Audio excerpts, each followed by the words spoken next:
أجمل شيء في العالم هي الأم، كف الوالدة، هذا أجمل شيء. أصلا الدنيا بعد وفاة الأم تصبح بلا ألوان، الدنيا بعد وفاة الأم تصبح بلا ألوان. كل الأمور مصائبها تعوض، حتى الأخ، حتى الابن، إلا الأم لا تعوض أبدا. كل الناس بمجرد أن تشكو لهم ما ينتابك، مجرد أن تذهب ينسى القوم، إلا الأم تذهب في الثلث الآخر تتوضأ وتسجد وتدعو لك بالتوفيق، وفي الصباح تسأل عنك ماذا جرى معك.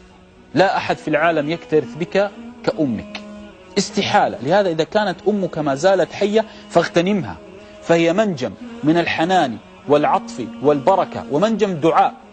كل العالم تقول له ادعو لي لا تنساني في ظهر الغيب. حتى إذا ذهبت أنت لمكة ابنك تقول له يا بني لا تنساني من دعائك. إلا الأم لا توصيها، لا توصيها، أو الوالد لا توصي أن تقول يا أبي يا أمي لا تنسوني من الدعاء، لأنهم لن ينسوا، أصلا هم يذهبون للدعاء لك.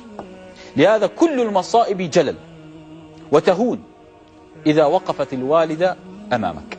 لهذا تفقد أمك. أن تسأل نفسك الآن وأنت تسمعني، ما أشهى طعام تحبه أمي؟ اسأل فقط طعام. نحن الطعام كم مرة نأكل في اليوم؟ نأكل كم مرة ولا تعلم ماذا تريد الوالدة وما هو أشهى الطعام الذي تحبه. اسأل نفسك، العطر المفضل للوالدة ما هو؟ البخور المفضل للوالدة ما هو؟ حتى يعني لماذا التقصير؟ كم مرة قالت لك الوالدة ليس في جوالي رصيد، وكم مرة قالت لك الزوجة ليس في جوالي رصيد. ستعلم الفرق وستعلم التقصير من أين يأتيك.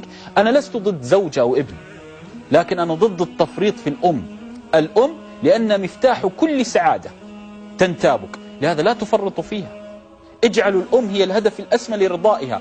غدا الخميس وكلنا نسعى في يوم الخميس أن نذهب هنا وهناك ونستمتع، وأمهاتنا في البيوت. نهتم بأبنائنا وزوجاتنا ولا نكترث بأمهاتنا. هم أولى الناس في العناية بهم، خصوصا بعدما علاهن الكبر وبيض الشعر، ليس لهم إلا أنت. لهذا الأم كل إنسان تسعى لإرضائه بمالك أو بإحسانك، إلا الأم ترضى عنك بابتسامة منك، أو حتى برسالة نصية، أو حتى بمكالمة كيف حالك يا أمي.